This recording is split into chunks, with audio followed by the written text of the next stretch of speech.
Have you ever felt trapped inside your own mind? Not by what is happening around you, but by everything that might happen? Overthinking doesn't protect you. It only exhausts you. Noah looked like a quiet young man with a peaceful life. But inside his mind, storms never stopped. He wasn't fighting the world. He was fighting the endless thoughts his own mind created. What if? Maybe. Should I? Did I? Was it my fault? What if it goes wrong? The questions never ended, and neither did his exhaustion. He replayed conversations he had days ago. He analyzed expressions that people weren't even aware they made. He imagined problems that didn't exist. Every small moment became a possible disaster in his mind. And the worst part? None of it was real. One night, after overthinking, a simple message from a friend, Noah stepped outside to breathe. But instead of calming down, his mind began racing faster. What if they're upset? What if I said something wrong? What if I'm the problem again? Every fear felt true. Every doubt felt real, even though none of it was. On a quiet bench, a woman with calm, thoughtful eyes looked at him as he passed by. "You're walking like your thoughts are chasing you," she said gently. Noah stopped. He didn't know her, but he felt seen. Without thinking, he sat beside her. Maybe because his mind was tired. Maybe because her presence felt safe. She asked, "What is your mind telling you that reality hasn't?" Noah froze. No one had ever asked him that. Mira continued, "Overthinking is your mind trying to protect you from things that haven't even happened. But instead of saving you, it keeps you trapped in threats that aren't real." Noah felt a sudden sting in his chest. Someone had just described his entire life. And if you've ever felt this way too, if your mind creates battles you never chose to fight, tap the like button. Not for this video, but to remind yourself, your thoughts don't define you. Noah stared at the ground, the weight of Mira's words sitting heavily on his chest. He whispered, "I don't know why my mind does this. Why I expect the worst, even when nothing is wrong." Mira nodded slowly. "Your mind learned fear," she said softly, "not danger. There's a difference," she continued. "Danger is real. Fear is learned. Someone, sometime, taught your mind that the safest place is inside a warning." Noah felt his throat tighten. She was right. He had lived his whole life waiting for something to go wrong. Mira continued with a quiet voice. "Overthinking usually begins when you had to guess what version of someone you'd get. When you were a child and you didn't know if someone would be calm today or angry. That uncertainty plants fear, and fear becomes a habit."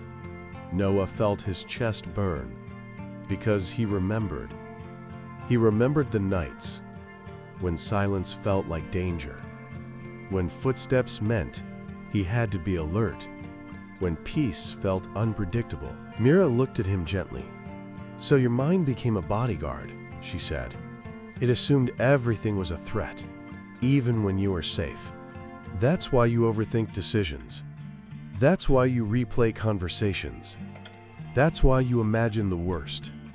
Your mind believes it's protecting you." Noah whispered, "From what?" She smiled sadly. "From your past." Noah leaned back, feeling the truth settle into him. All this time, he thought he was broken. All this time, he thought something was wrong with him. But maybe his mind was just scared. And scared things don't attack. They protect. even when they protect the wrong way. Mira spoke again. Overthinking isn't intelligence. It's an overreaction to old pain. When your mind has been hurt, it becomes loud. When your heart has been ignored, it becomes cautious. And when you've lived in uncertainty, your thoughts prepare for every outcome, so nothing can surprise you.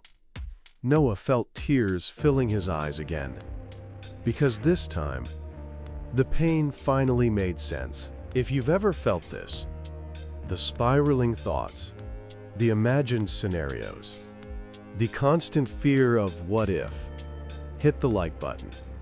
Not for this channel, but to tell yourself, my mind is trying to protect me, but I don't have to fear everything anymore. Noah stood up and began pacing, hands in his hair, breathing uneven. What if I can't stop this? What if my mind is just broken? What if this is who I am? His thoughts spun faster, each question birthing another, each fear feeding the next. The spiral had begun.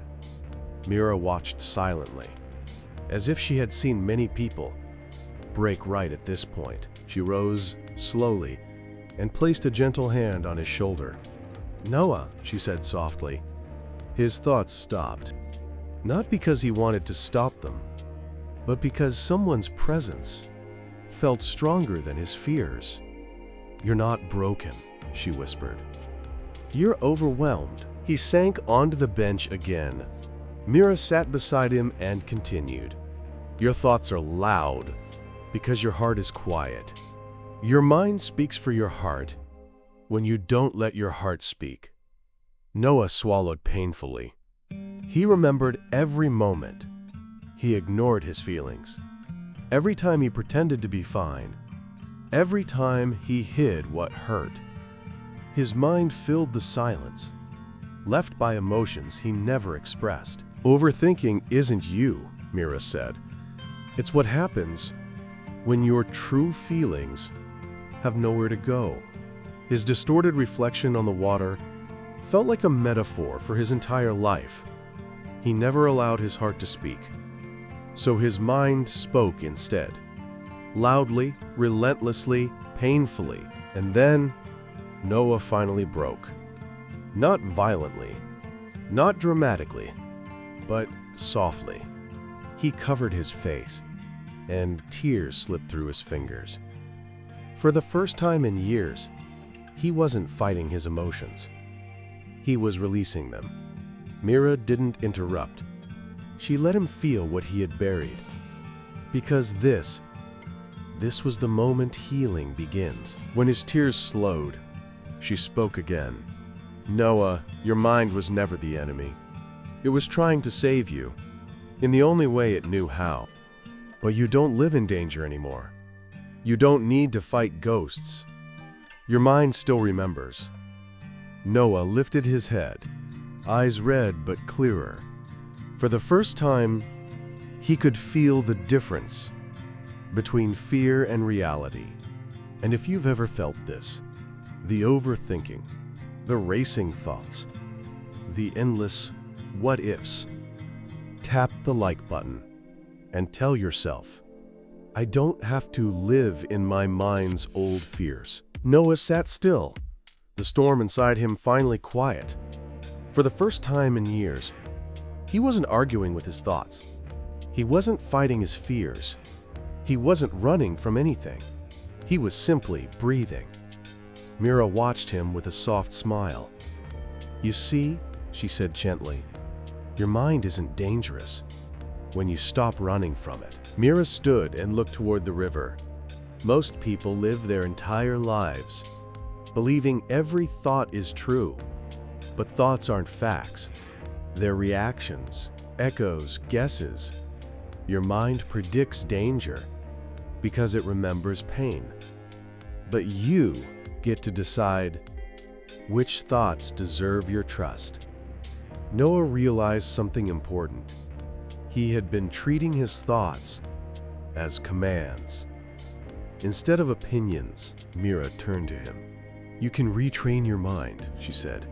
You can teach it that not every silence is rejection, that not every message means danger, that not every delay means disappointment. Your mind learned fear, but it can learn peace too. Noah swallowed, feeling a new warmth in his chest. Hope, a feeling he hadn't felt in a long time. Mira continued. You don't have to solve everything in your head. You don't need a perfect plan. You don't need to predict every outcome. You only need one thing: the courage to live without knowing everything. Noah breathed deeply. For the first time, the unknown didn't feel terrifying. It felt open. As they walked away from the river, Noah noticed something strange. His thoughts were still there, but quieter, softer, less aggressive. For years, his mind felt like a battlefield. Now, it felt like a conversation. And conversations don't have to hurt. Noah finally understood. Overthinking is not a sign of weakness. It's a sign of a mind that cares too much and fears too deeply. Your mind tries to protect you from the things that once hurt you, even when those things are long gone. Healing begins the moment you stop believing every thought is a threat. When you learn to question your mind instead of fearing it, your world becomes quiet again. If this story touched you, leave a like, follow for more, and tell me in the comments, I want my mind to find peace. Because you deserve a quiet mind. You deserve clarity. You deserve rest. And your healing starts now.